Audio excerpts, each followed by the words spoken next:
Nous allons commencer cette étude du XIXe siècle par une première partie sur les évolutions politiques de la France, démocratie, citoyenneté, monarchie et république. Et une séance d'introduction consacrée à un tableau de la France en 1814-1815 avec l'héritage de la Révolution française et de l'Empire. La France, en 1814-1815, est un pays profondément marqué par 25 années d'expérience politique, de conflits civils et de guerres. Malgré des éléments de continuité, les événements révolutionnaires et impériaux ont modifié en profondeur la France tant du point de vue territorial, administratif, économique que social.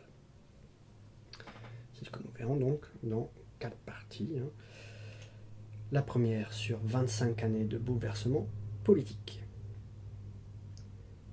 De 1789 à 1815, la France a expérimenté de nombreux régimes politiques sans parvenir à trouver de compromis satisfaisant entre les acquis révolutionnaires et la stabilité du système. L'époque impériale, malgré une stabilisation des institutions, a surtout été une véritable dictature qui a privé le peuple de ses libertés individuelles tout en maintenant les grands principes de 1789. C'est l'enracinement des réflexions politiques du siècle des Lumières avec le principe d'une constitution qui se met en place, c'est-à-dire une délimitation claire des pouvoirs exécutifs, législatifs et judiciaires, mais surtout aussi la répartition de ces pouvoirs. Mais aucune des constitutions de cette période n'a réussi à s'enraciner. La monarchie parlementaire de 1791 à 1792, à cause du double jeu de Louis XVI, qui n'a jamais accepté la limitation de son pouvoir. Le gouvernement collégial des élites, 1793-1795, a été vidé de son sens par l'action du comité de salut public. Le directoire, de 1795 à 1799, à cause d'une trop grande séparation des pouvoirs, a connu une crise politique à chaque élection. Donc chaque constitution n'a pas su allier principe démocratique, stabilité et efficacité. Napoléon Bonaparte a maintenu les grands principes révolutionnaires, mais en diminuant leur portée. Il y a bien une constitution. La nation est bien souveraine par le suffrage universel et les droits des individus semblent maintenus. Mais il a renforcé le pouvoir exécutif progressivement entre 1799 et 1815, à tel point qu'il a plus de pouvoir que les rois absolus. Le suffrage universel est vidé de son sens par le scrutin indirect et les candidats officiels. La centralisation administrative et judiciaire a été renforcée à travers la nomination des préfets et des juges. La liberté d'expression est très fortement limitée par les pouvoirs considérables du ministère de la Police. Et pourtant, il achève la codification du droit entamée au XVIe siècle avec le Code civil publié en 1804, principal des masses de granit napoléoniennes. Il est un compromis entre le droit écrit d'Ancien Régime et les principes révolutionnaires. Ces années, ce sont aussi 25 ans de problèmes territoriaux et démographiques. Réduit à ses frontières de 1790, le pays se sent à l'étroit après l'Empire napoléonien. Le Congrès de Vienne règle donc le sort de la France par 2 fois. Après un premier traité de Paris, du 30 mai 1814, plutôt clément pour la France, le second, dont nous reparlerons, le 20 novembre 1815, est plus sévère. Les Anglais obtiennent un équilibre des puissances continentales, mais la France, en plus de perdre ses conquêtes, perd la Savoie, la Sarre et d'importantes places du nord-est. Elle est occupée par 1,2 million de soldats qui coûtent 200 millions de francs et doit payer 700 millions de francs de réparation. Ainsi, la petite France va être associée aux Bourbons alors que la grande nation est associée à Napoléon. C'est donc la fin de l'ambition des frontières naturelles, mais le pays est uni par une identité nationale renforcée par 25 ans de lutte contre les ennemis réels ou fantasmés. L'idée de nation française s'identifie aux valeurs de liberté et de droits de l'homme. Ces 25 années ont également renforcé l'organisation administrative de la France, qui est déclarée une et indivisible en septembre 1791. Constituée de 83 départements définis dans un esprit égalitaire et s'appuyant sur les identités géographiques et historiques locales. Une volonté centralisatrice dans la continuité de l'action séculaire de la monarchie s'impose aussi progressivement et qui est visible à travers le personnage du préfet, qui prend le dessus sur le conseil général élu. Cette centralisation administrative s'est accompagnée d'une unification de la législation à travers les différents codes, mais aussi la normalisation des poids et mesures. L'État, ses fonctionnaires et ses élites, issus de l'ancienne administration royale et des nouvelles grandes écoles, comme Polytechnique, l'école des mines, l'école des ponts et chaussées, jouent un rôle central. Avec les changements de frontières, la France passe de 40 millions d'habitants en 1804 à 29 millions en 1815. Mais à territoire constant, la France gagne environ 2 millions d'habitants entre 1801 et 1815, grâce à l'arrivée à maturité des générations pré-révolutionnaires, à la fin des guerres napoléoniennes et à la baisse de la mortalité. Les conflits externes ont aussi favorisé l'arrivée de nombreux étrangers, partisans de la Révolution française, et qui sont entre 200 et 300 000. Mais le taux de natalité baisse, passant de 37 pour 1000 à 29 pour 1000, et le nombre d'enfants par femme de 4,25 à 3,5. Cette originalité démographique, alors que les autres grands pays européens entament leur transition démographique, fait que la France perd sa place de pays le plus peuplé d'Europe. La population française reste essentiellement rurale. 75% des Français vivent en milieu rural. La croissance de la production agricole suit globalement celle de la population, malgré des accidents comme en 1816. Sous l'Empire, l'ouverture au marché européen et le blocus continental stimulent l'industrie métallurgique et textile. Mais l'introduction de la machine à vapeur reste limitée. En fait, le blocus continental a été préjudiciable au grand commerce atlantique, ce qui entraîne un déclin des activités de la façade ouest.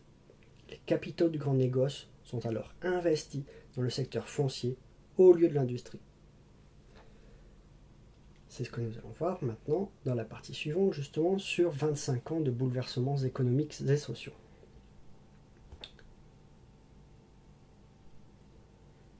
En matière économique, le principal héritage de la Révolution et de l'Empire est une législation libérale. Tous les cadres réglementaires de l'Ancien Régime ont éclaté. Le 5 novembre 1790, les barrières douanières intérieures disparaissent pour libérer les échanges.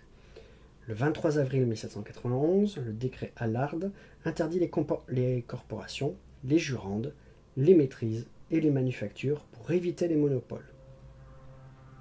D'un point de vue monétaire, après la catastrophe des assignats, le franc germinal de 1803 vient apporter une grande stabilité, surveillée par la Banque de France créée en 1800. Mais cette politique libérale prévoit à l'intérieur du territoire. À l'extérieur, c'est le souci de protection de l'économie nationale, théorisé par Jean-Baptiste Say et Jean-Antoine Chaptal, qui l'emporte. Le bilan économique est très contrasté. Après la récession de 1792-1796, la forte croissance entre 1800 et 1810 et le recul de 1810-1814, le niveau de richesse de 1814 est à peu près équivalent à celui du début de la Révolution, donc de 1789. L'augmentation de la production industrielle profite surtout à Paris et à la France du Nord, qui ont su s'adapter aux modifications des circuits économiques traditionnels et aux innovations industrielles.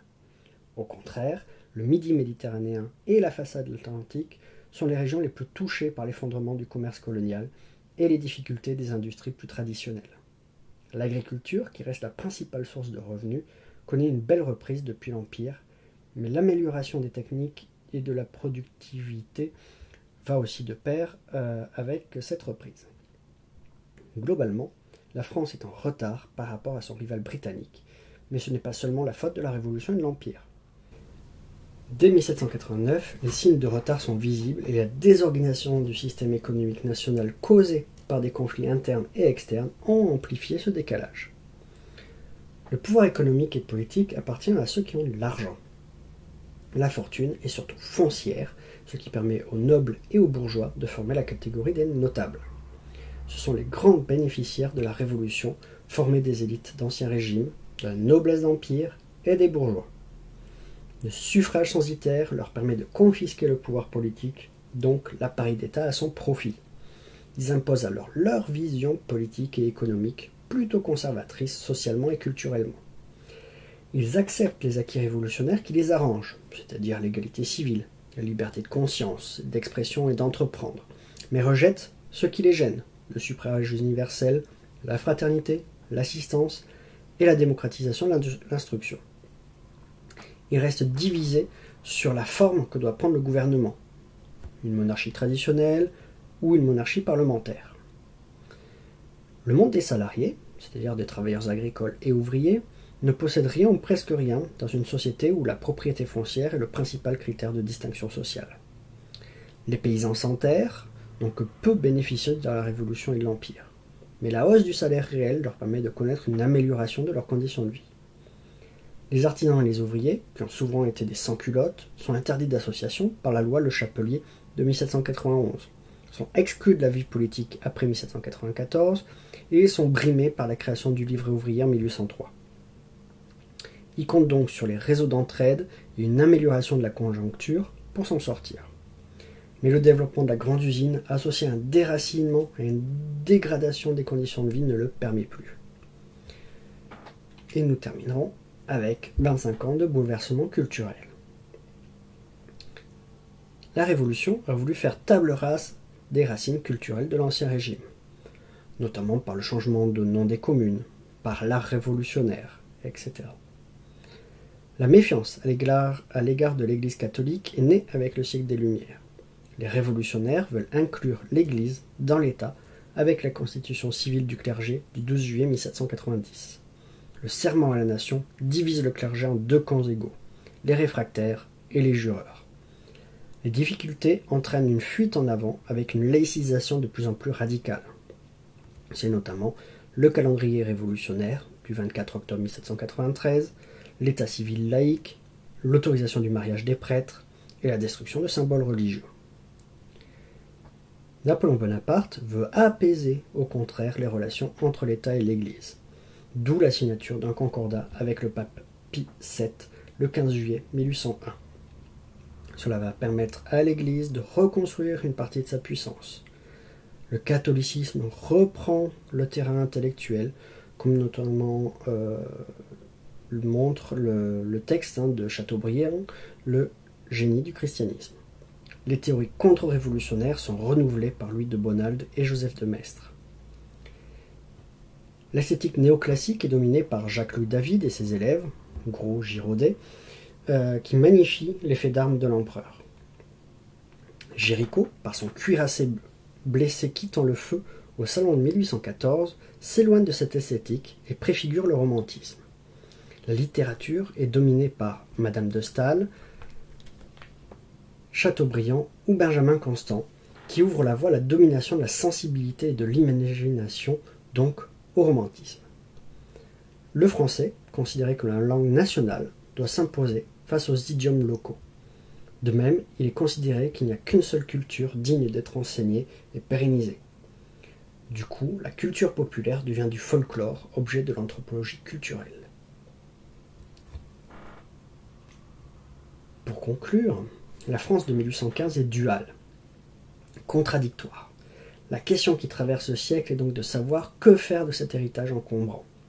L'avenir du pays se joue donc entre une bourgeoisie libérale soutenue par une noblesse moderniste et la frange conservatrice de l'aristocratie appuyée sur un clergé en quête de revanche. C'est le XIXe siècle qui va tenter de résoudre ces contradictions en clarifiant et en achevant l'œuvre de la Révolution française.